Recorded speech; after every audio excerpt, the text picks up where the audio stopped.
સુરતમાં પણ વરસાદી ગરબા આયોજકોની સાથોસાથ ખેલૈયાઓની ચિંતા પણ વધારી છે, કારણ કે સુરતમાં ગરબા પંડાલમાં પાણી ભરાઈ ચૂક્યા છે। લિંબાયતના જણકાર ગરબા પંડાલમાં પાણી ભરાયા। હજુ પણ સુરતમાં અતિ ભારે વરસાદની આગાહી વ્યક્ત કરવામાં આવી છે અને આ તરફ લિંબાયત વિસ્તારમાં પણ ભારે વરસાદ વરસ્યો। અહીં જે જણકાર ગરબા પંડાલના દ્રશ્યો આપની ટીવી સ્ક્રીન પર જોઈ શકો છો કે જ્યાં ગરબા પંડાલમાં જે રાખવામાં આવેલા છે કાર્પેટ, ત્યાં સતત પાણી ભરાયેલા જોવા મળી રહ્યા છે, જેના કારણે હવે આયોજકોની ચિંતામાં પણ વધારો ચોક્કસથી થયો। હજુ પણ 2 દિવસ ગરબા પર વરસાદનું ગ્રહણ રહેશે। રાજ્યમાં 2 દિવસ ભારે વરસાદની આગાહી વ્યક્ત કરી છે હવામાન વિભાગે।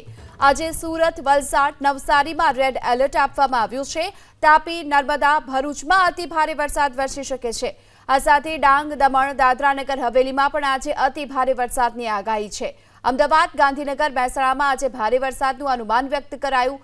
કાલે અમરેલી, દેવ, ગીર સોમનાથમાં રેડ એલર્ટ જાહેર કરાયું।